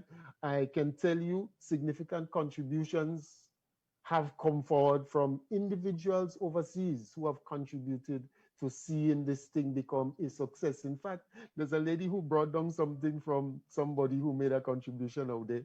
And when she handed me the envelope, we were having a conversation. I said, well, this is for this project, and this is what's happening. And she immediately went in her bag and pulled out $100 and contributed towards that, you know? So I say this to say that there are these micro things that can happen at the community level, that where you can network with entities to begin to address some of these issues. But if you have a collective of people like you that we can interface with, who can be on top of these things, who can say, well, okay, how can we pull certain resources together to work with one of the budding cooperatives who's looking to get into some level of agro-processing. I see pictures being shared with me. Somebody sent something sometime. I believe it was Dennis Charles who shared something one time. A package of dehydrated mangoes that came from the Philippines or something like that. How do we begin to deal with issues like that, given the fact that tons of our mangoes just fall to the ground every year and, you know, and feed worms? You know, how do we begin to get our diaspora to contribute towards something like that? Be the medium for the marketing and so, because you have the expertise and that kind of thing. How do we begin to work at that level? And is it, you know, is it imperative that you have to have direct government involvement in such an initiative? And what level of government involvement is required to make things like that happen? Because these things go directly to impacting on the lives of rural people. And I can tell you, the people in the rural communities are seriously challenged right now. Yeah. Right. So, comments? No, listen, I'm just going to say what it, sort of repeat what I said. It's going to take some leadership and cooperation on our part. And as Brother Pursoo said, you know, within the Ghanaian diaspora, there's the technical expertise. And if we pull our resources together, we find out that there is the seed money might be available, because we live in a space that we can leverage, you know, what we have to create real investment. But it's going to take leadership, it's going to take cooperation. You know what's crazy about that is that already among ourselves, one, whether we're Grenadians working with other Grenadians in the diaspora, but Grenadians and other Caribbean folks, we already cooperate greatly in the US when we're working, whether we're working for AT&T or we're working for whoever else we're working for. So we cooperate, we work on projects together, and Ken could speak a lot more eloquently on that than I can, and probably Brother Pursoo also. We do that already. So the question is now, how do we transform that to empower ourselves and the people we care the most about? So I think it's something that we have to, I am personally looking for 2021 to be, I can say, you know, we just have to breathe and it will be a better year than 2020. But we can't use 2020 as the benchmark. We have to use something else. But I'm looking for a transformational year in 2021. I'm hoping for greater cooperation among ourselves. I think, Pablo, this topic was key, and the way you sort of all bring it together. And if we can do it, if we can find ways to do it, Ken and I are part of a group, a 4-year-old group called Spice Think Tank, which is a group of Grenadians, professionals who meet regularly. We have not been able to do it so much in 2020 because obviously of the pandemic, but we have over the last 4 years have been meeting and discussing issues relevant to Grenada, relevant to development and all of this. So now that we know Brother Pursoo has his group, here's an opportunity for our group to collaborate with him and see you know, the different levels of expertise that these both groups possess, and how we can begin to harness those resources and use it to empower our people. So these are things that we're gonna have to double up in 2021 to make up for 2020. No question about it. And to get down and to get down into the weeds, because all these ideas are really great, but we have a lot of examples. I mean, we have the way Israel and India have used diaspora bonds. We have the examples of how Ethiopia and Ghana are using these bonds to generate activity. And Mr. DaBreo made a very important point very earlier on that I want to go back to, and that's about the have-nots. Yeah. There is no economic development if you have 38 or 40% of your people under the poverty line. Yes. I mean, you just have to get that up. And I think Pablo was referring to that too, because part of this poverty is having no internet access.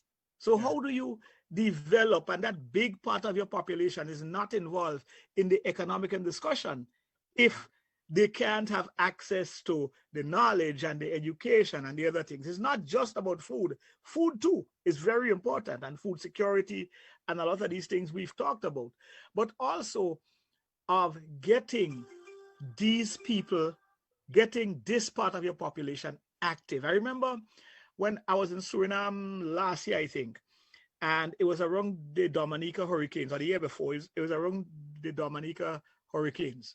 And there was a discussion with Prime Minister Skerrit, and he said one of the things he was talking about was how, when you have a hurricane, how much it can set back a country.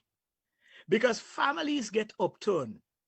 Young people who may have been doing well in school now can't do homework because they have to go live with another family member. The house is crowded. That child goes back in school. You understand? So it's all of these things. And so I think there's a lot of issues. Many of them were raised by Mr. Pursoo and Delbert and others. But I think if in Singapore, there is a story about Lee Kuan Yew. There is a story about, well, there's many stories about him. But one I always remember was that when he took power, the country was poor and they had very little. And so he said, well, this money can't do everything. It could do one thing. And the one thing was education. Yeah. And so his cabinet minister said, no, hold on. So if we do things and we give them education, well, they could just come and overthrow us because it was a very restless time, you know. And he said, yes, well, they could get the education, come back, and they could help build Singapore, or they could overthrow me and build Singapore. But the only thing you were going to get from that was going to be positives. So I think we have to look at some of the platform things we need them to do. The organizing, the education, the lifting out of poverty, or should I say protecting the livelihood of that 40%. But I think, and then after that, we can get into all the weeds, or whether it's bonds, or whether it's investments, or how these things are done. Well, you know, listen, the reason I'm excited about being part of this discussion is because it's, I'm not looking for like-minded individuals to hang out with. As a matter of fact, I'm looking for folks who can challenge me on many fronts, you know, intellectually and otherwise. I'm excited because the promise that I think this forum proposes is one that I think the region, the Caribbean, and particularly as we talk about Grenada, desperately needs. Grenada needs the expertise that I think so many of you bring to the table. Grenada needs that transformation that I think is possible. You talk about Singapore, and as you said, if Singapore can do it, what are we, chopped liver? We can do it as well. And that I think we have the intellectual capabilities. I think we have what is required to get it done. I think, you know, there's a few things that I think has to be examined. You know, we have to ensure that there is a system of trust. There is no doubt that there are a lot of skepticism. There's a lot of skeptics out there who said, why should I? And if I do, am I at higher risk than normal? I don't want to be at higher risk. So they're questioning that. You know, I think, do we have the remedy? I believe we have the remedy. It has to be corralled, though, because there's a lot of wonderful ideas from a lot of different folks, and we have to corral it. You know, are we willing to do what is necessary, I think, to build that infrastructure of leadership? Leadership is absolutely crucial. When I talk about leadership, there's an old saying that says the difference between a moment and a movement is sacrifice. And we need our leaders to make sacrifice. When I say sacrifice, make your money before you get into government. Make your money before you become, you know, I don't want you here trying to fill your pockets with dollars on the backs of poor people. Yes. Come with your money before and have a point where you say, enough is enough. I have filled my pockets, they're busting to the seams, and therefore I don't need. So every ounce of my energy, every ounce of my enthusiasm will be given to a society that requires it. It requires decency, that requires respect, that requires a dedication to that human condition that says, I will help my brother and sister without a return for myself. The return that I ask is that it be reinvested into the community. That's what I'm talking about. I have this philosophy that is pretty simple. You treat people with respect and dignity, and you know what? You do not rely on the public sphere to provide you riches. Yeah. You know what? Yeah. Go find a job somewhere. Go invest somewhere. Go do something. Do something. But leave the public sector alone so that we can do work that is greater than ourselves. Yeah. So folks, I have to tell you, thank you so much for this opportunity today. I've learned a lot. I have certainly an appreciation for, again, that thing that I hear in my head that tells me Grenadians are amazing, outstanding. Again, this is just another forum that reinforces that notion that Grenadians are exceptional, and that we have a lot to contribute. We just need to corral it. We just need to bring it together. So thanks again.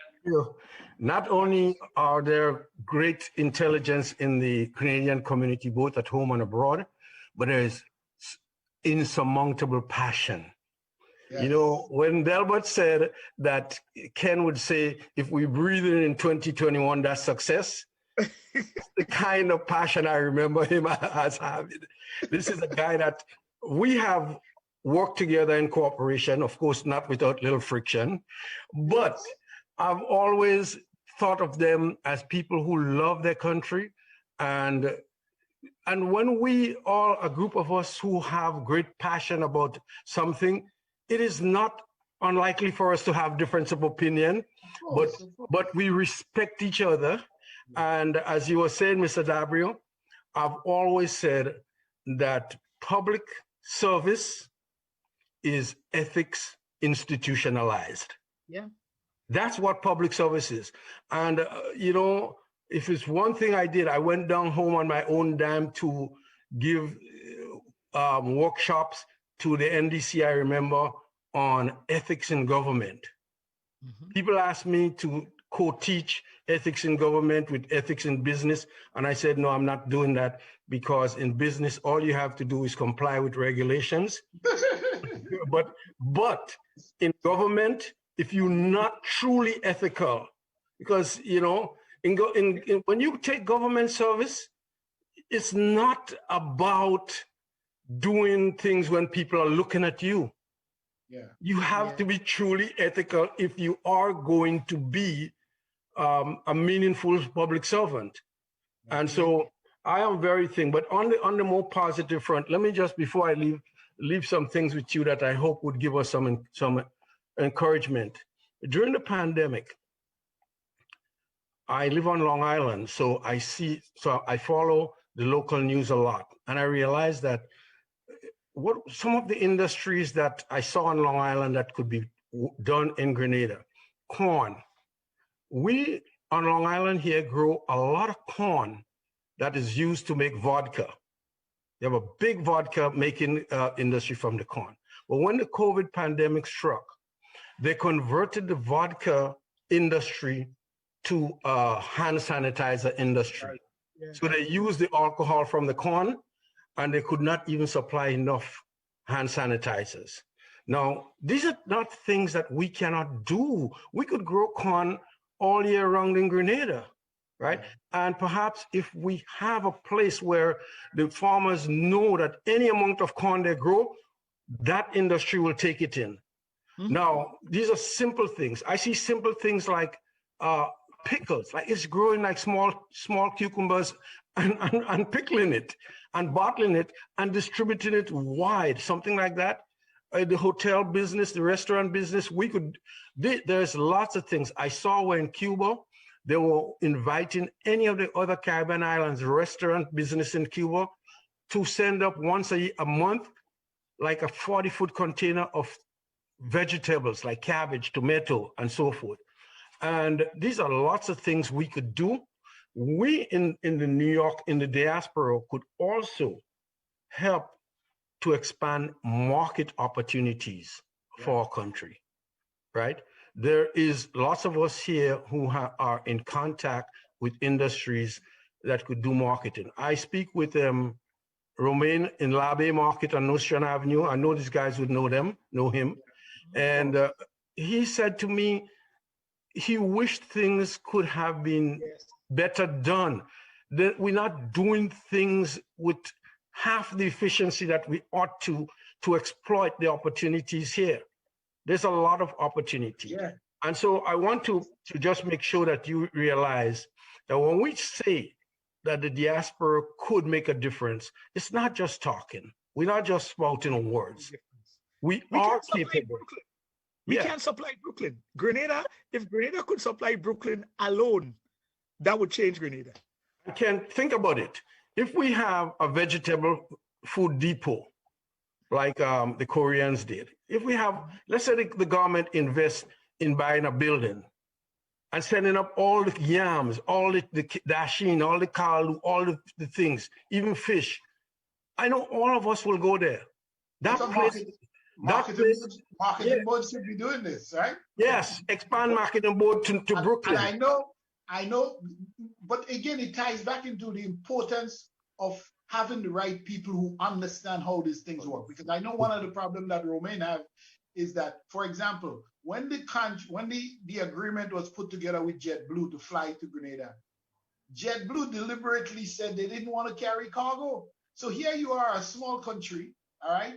You needed to ship agricultural products, high quality agricultural products, and you have an airline coming into your country 5 or 6 days a week, and they're telling you as part of the agreement, even if you're paying them to come, we ain't want to ship your product.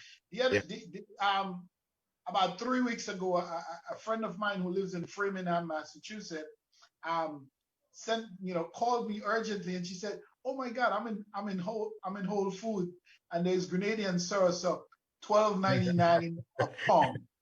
Listen to this. No, $12.99 a pound in Whole Foods. All right.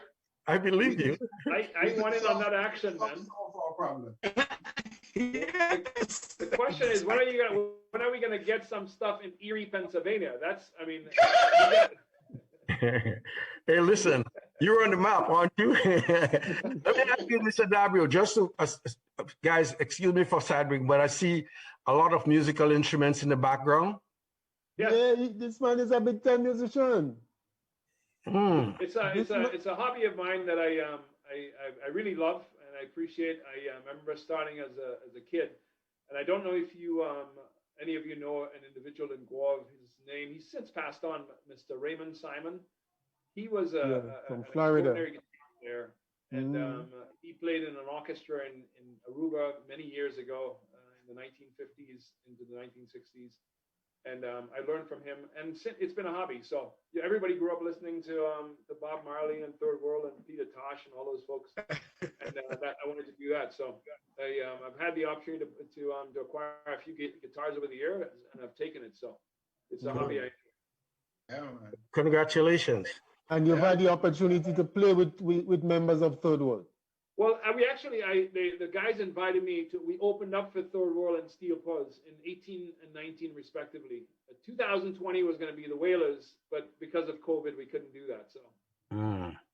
All right, man. That's great. That's great. Congratulations. Great. You understand? You see what we got here? See what we got here? DaBreo, I had the opportunity to organize Val Adams when he came to New York. Oh, really? Nice. Right. Yeah, I started Exodus. I came from work and I met about 7 young men in my living room, and I asked them what's going on. They told me that they wanted to start a band. I said, well, why don't you go to your parents? They said, our parents won't believe in us. So my wife was pregnant in the bedroom. I walked in, I said, listen, these guys are here asking for that. She said, well, if they're going to be on the street, if organizing a band would keep them off the street, why not? I said, baby, we only have $2,000 to our name. We had just bought a house. She said, well, take the $2,000. I took the $2,000 and I bought a keyboard for Val and a guitar for Richie. And we started Exodus. And so I know that these kind of efforts could be rewarding. It's not so much the money, because you don't make money out of these things in the early stages, especially. But But what happened, you work with people and you see people develop. Yeah. And there is no greater satisfaction. Right now, my 14-year-old granddaughter is ranked number 25 in the world as a 14-year-old tennis player. Wow, and you know, all the mornings that I went in the, like 6 in the morning in the winter when it's snowing and slushing, I put her in my car and we gone down to the gym, meet with her coach, put in 5 hours a day work. And now she's number 1 on the Eastern Seacoast, number 8 in the nation, and number 25 in the world. Nice. And so, congratulations. Thank you. That is the kind of thing that we do. When we work with people, sometimes we're not looking for positive reward. Of course, we have to pay the mortgage, we have to put food on the table, but the greater benefit. I once told the president of Medgar Evers College, I said, Dr. Jackson, you can't pay me for my love for the people I teach. You can't pay me. You know, yes, I want my salary and I want my annual raise, but you can't pay me for what I feel and give to these kids. You know, and so when I see people like yourself doing this kind of work, I know that anytime you see an artist, this is a man with a good heart. He may not be keen on business savvy or not too business savvy, but I have great respect for artists because I know that their soul is usually engaged. And that's why when I saw the guitars behind your back, I said, before this conversation is open, I have to ask you about it. I would say this, that congratulations.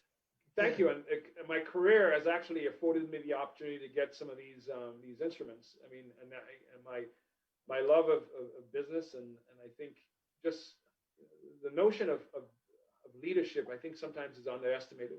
People will do amazing things for you and with you, regardless of color, creed. It doesn't matter. I think if you could be humble and afford people the opportunity to be part of a vision, something that is extraordinary, that's greater than themselves.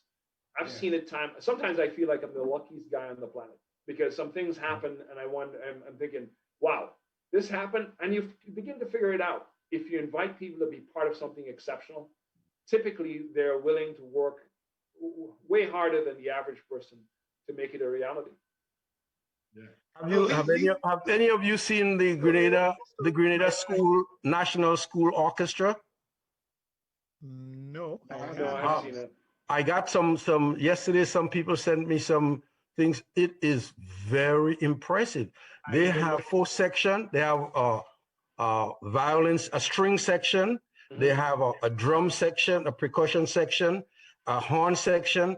And when you see 56 of our kids play music, which I really, my only wish is that they will play a little more soca, because they play a lot of classic, you know. Right. But I'm really impressed with what I saw, and it speaks to the potential. We have tremendous, and you see these young kids, 12, 13, 14, 15, you see them play violin, it's like you would think you're listening to a professional group. And so I think that there's a lot for us to work with. We should be encouraged that we have not only a beautiful country, but we have a country with very, very pleasant potential, things that we could give our lives a lot of satisfaction. And so I'm always honored to be not only a part of this discussion, but to roll up my sleeves and get involved in work that would help keep our country's head above water. And I may jump off any moment now, but I want to say thanks to every one of you guys. And Mr. Paul, feel free to call me anytime you wish to. You have my home number, my WhatsApp number. WhatsApp, yes. Yeah, you got everything about me. You don't know my mother's name, but you know a lot about me. But guys, I hope you all had a very pleasant New Year. Yeah. And I wish you guys stay safe. And same here, guys. Stay safe. All the best. Yeah. And Delbert, let's I'll circulate more information about the Caribbean Diaspora United Incorporated, and we are eager for collaborations because that's how we strengthen ourselves too.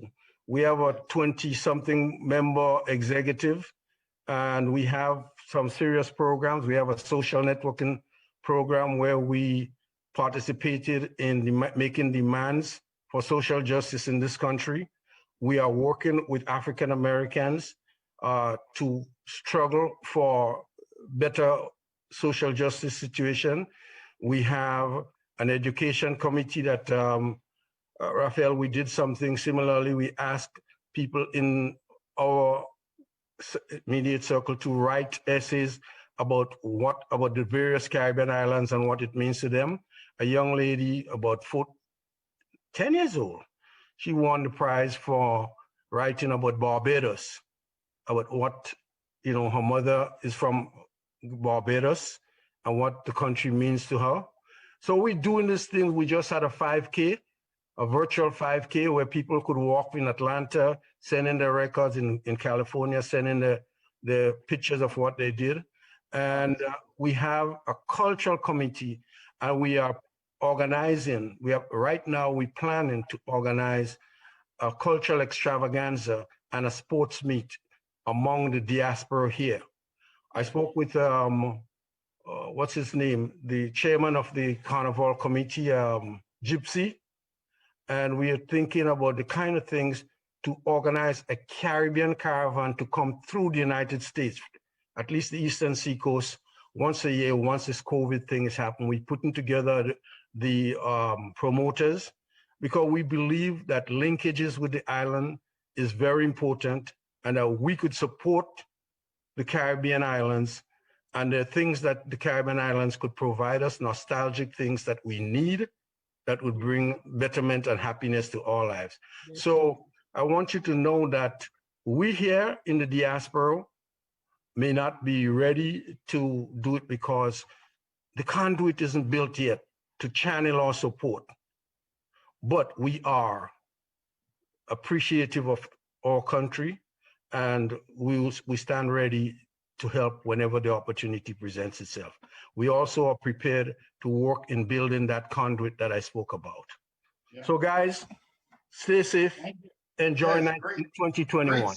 Great seeing you after all these years. Yes, same here, same here. It's been a long time.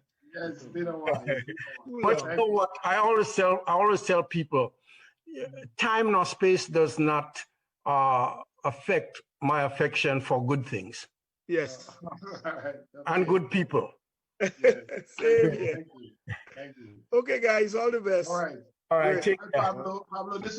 Pablo, this was a great program to start off the year, man. I don't know if we're going to be able to top it off, Well, I expect us to be able to top it off because this is going to be an ongoing something. And yes, as it is now, yes, we've laid the foundation, but as you very well know, when you go into build a structure, the foundation, as significant as it is not the really attractive component of the project. Yeah, right? It never is. It never is. Right. But it is critical. It is very critical to to the project itself. But so we've started with the foundation. But it's when we begin to put the uprights and so on, and when the structure is up, then we'll be able to look at it and admire the handiwork, that has gone into it, and that's what I'm looking forward to. I'm hoping that something seriously has started here, and I'm banking on you guys to I agree. To take it to the next level, because as you rightly indicated, it's going to take you reaching out to Susan and Sandra and John and Peter and Mr. Pursoo doing a similar thing, and Ken doing a similar thing, and Mr. DaBreo doing a similar thing, and so on and so forth, in order to get to where we want to go to. And I'm looking forward to that. Okay. Thanks again. Yeah. Thanks, man. Thanks. Yeah. Thank you. Thank you, gentlemen. Because as was said, it brings a special feeling a special sense of belonging when one is associated with something. I don't remember which one that used the term, something that is bigger than themselves. Yeah. You know? And I wanted to touch on that because that was a phrase that my mother used to always use for me. She was like, you have to do something that's bigger than yourself. And wherever you go, make sure you live it better than live it. When you live, it should be better than when you got there, you know? So I remember that phrase growing up, man.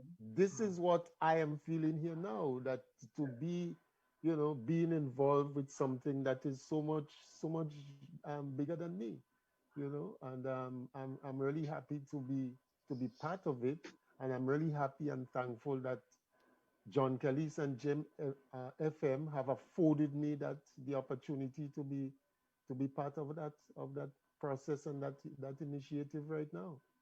Okay. So. All right, gentlemen, I got to take off, but again, thanks for the opportunity. Thank you very much. Thank you. Right. Nice we'll be in nice. touch. We'll be in touch for sure. I want to connect with everybody, so we'll be in touch. Definitely. All right. Definitely. Yeah. All right. Take care. All right. Thank you again. Will do. Okay. Right. Yeah.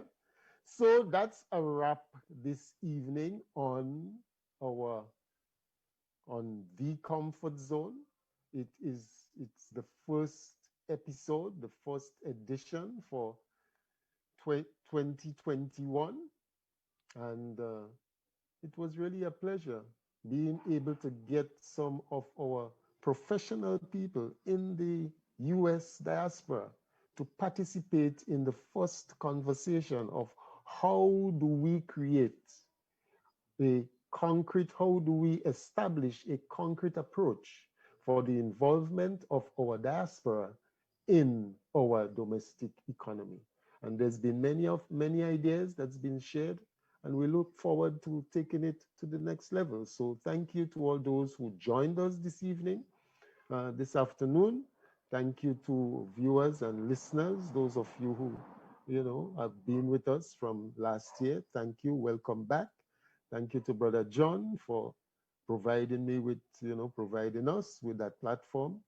And thank you to, I believe, you know, someone else is sitting in for him, probably his daughter or somebody is sitting in for him presently at this point in time. That usually happens. Yes, okay, yep, she's right there.